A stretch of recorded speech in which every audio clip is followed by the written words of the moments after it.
PM পোষণৰ এক অভিলাষী কাৰ্যসূচী হিচাপে আমাৰ মাননীয় মুখ্যমন্ত্ৰী আৰু শিক্ষামন্ত্ৰীৰ নিৰ্দেশত আমি সম্প্ৰীতি ভোজন আজি অনুষ্ঠিত কৰিছোঁ আৰু এই সম্প্ৰীতি ভোজনত আমাৰ এই বিদ্যালয় পৰিচালনা সমিতি অভিভাৱকসকল আৰু শুভাকাংক্ষী তথা ৰাইজে যথেষ্ট পূৰ্ণ মানে আমাক সহায় সহযোগিতা কৰিছে আৰু তেখেতসকলে আজি আমি আশা কৰিছিলোঁ যে 2ৰ পৰা 300 মানুহ আমি ছাত্ৰ ছাত্ৰীৰ সৈতে আমি ভোজন আমি গ্ৰহণ কৰিম, কিন্তু দেখা গ'ল যে ৰাইজ স্বতঃস্ফূৰ্তভাৱে ওলাই আহি প্ৰায় 500ৰো অধিক ভোজনাৰ্থীয়ে আমাৰ এই একেলগে সম্প্ৰীতি ভোজন আমি গ্ৰহণ কৰোঁ।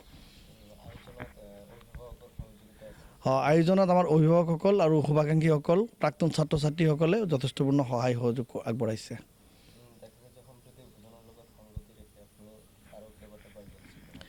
হয়, সম্প্ৰীতি ভোজনৰ লগত সংগতি ৰাখি মই আৰু কেইটামান কাৰ্যসূচী লৈছোঁ।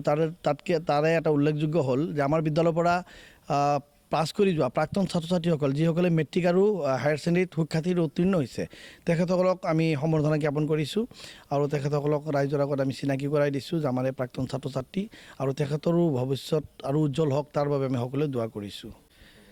হয়, সেইটো আমি গৰ্বৰে ক'ব পাৰোঁ যে বিভিন্ন দল সংগঠন ৰাইজ অভিভাৱকসকলৰ সহযোগত এইখন বিদ্যালয় এটি নাম অৰ্জন কৰিব পাৰিছে, জিলাখনৰ ভিতৰতে এখন ভাল বিদ্যালয় হিচাপে পৰিচিত।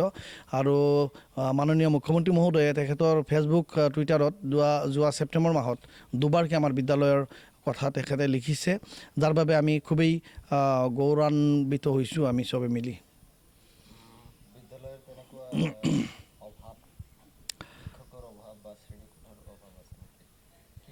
আমাৰ বিদ্যালয়ত এতিয়াও যথেষ্ট অভাৱ আছে। বিদ্যালয়খন আমি নিখুঁতভাৱে ধুনীয়াকৈ সজাই পৰাই তুলিছোঁ যদিও ক্লাছৰুমৰ বিশেষ অভাৱ আছে, 2টা ক্লাছৰুমৰ খুবেই অভাৱ আছে।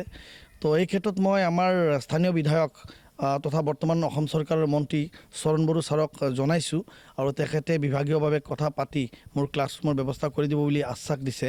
সেই আশাৰে আমি যোৱাকালি ৰাইজৰ লগত আজি আমি ৰাইজৰ লগত যোৱাকালিও আলোচনা কৰিছিলোঁ, আজিও আলোচনা কৰিছোঁ আৰু তেখেতৰ বাৰ্তাটো আমি দিছোঁ।